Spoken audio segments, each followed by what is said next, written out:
आज की कहानी नौकरानी ने सिखाया सबक। नीलू जी एक साधारण गृहिणी थी, लेकिन उनका व्यक्तित्व बिल्कुल साधारण नहीं था।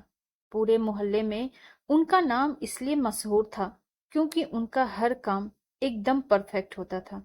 चाहे खाना बनाना हो, घर की सफाई या फिर घर के अन्य कामकाज, सब कुछ नीलू जी के नियमों के हिसाब से चलता था। लेकिन एक चीज में वे थोड़ी सख्त थी।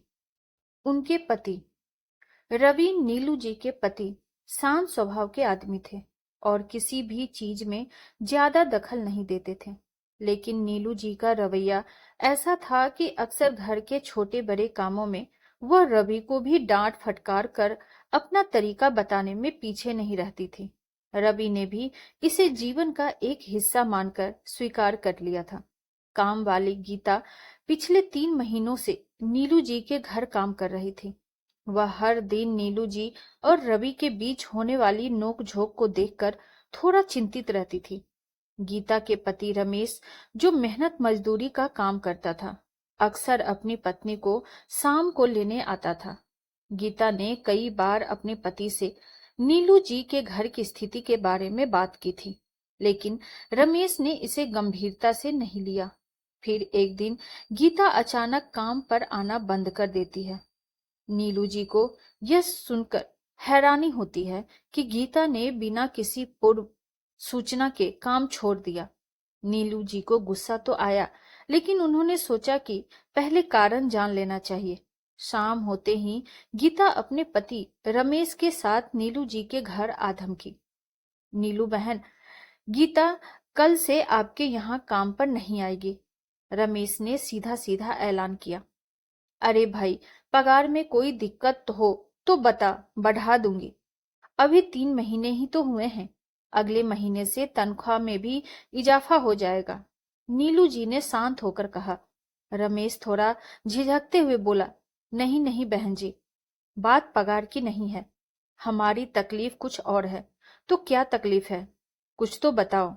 बिना कारण जाने मैं गीता को ऐसे काम छोड़ने नहीं दूंगी, नीलू जी ने दृढ़ स्वर में कहा।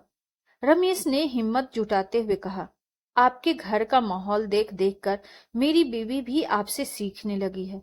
आप पूरा दिन अपने पतिदेव को डांटती रहती हो, हर बात पर उनकी खबर लेती हो। गीता भी अब वैसा ही करने लगी है। मैं तो सीधा साधा आदमी हूँ, मेरे में साहब जितनी सहन शक्ति नहीं है। अगर गीता ने भी आपके जैसा रवैया अपनाया तो मेरा जीना मुश्किल हो जाएगा। यह सुनकर नीलू जी हक्की बक्की रह गई। उन्हें समझ नहीं आया कि अब हंसे या खुद को सुधारने की सोचे।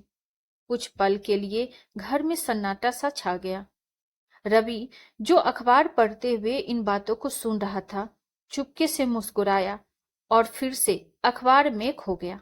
नीलू जी को अब गीता को समझाना भी था और खुद भी थोड़ा बदलना था। उन्हें यह एहसास हुआ कि शायद वह घर के कामकाज में थोड़ी ज्यादा सख्त हो गई हैं और यह रवि के साथ उनके रिश्ते पर भी असर डाल रहा था। गीता और रमेश को समझाने के बाद नीलू जी ने खुद से वादा किया कि वह रवि के साथ अपने व्यवहार पर ध्यान देंगी। वह जानती थी कि परिवार के माहौल का असर हर किसी पर पड़ता है, चाहे वो घर का सदस्य हो या काम करने वाला। अगले दिन नीलू जी ने रवि के साथ बैठकर अपने मन की बात की और दोनों ने आपसी समझ के साथ अपने रिश्ते को और मजबूत करने का फैसला किया। अब नीलू जी का घर भी पहले से शांत और खुशहाल रहने लगा। गीता भी वापस काम पर आ गई और रमेश की चिंता भी दूर हो गई। नीलू जी को यह समझ में आया कि रिश्तों में प्यार और समझदारी जरूरी है और कभी-कभी खुद को बदलने में ही परिवार की भलाई होती है। आपको हमारी ये कहानी कैसी लगी, कमेंट बॉक्स में जरूर बताइए और ऐसी ही ढेरों सारी कहानियों के लिए वीडियो को लाइक, शेयर और चैनल पे नए हैं तो सब्सक्राइब करना ना भूलें। Thank you.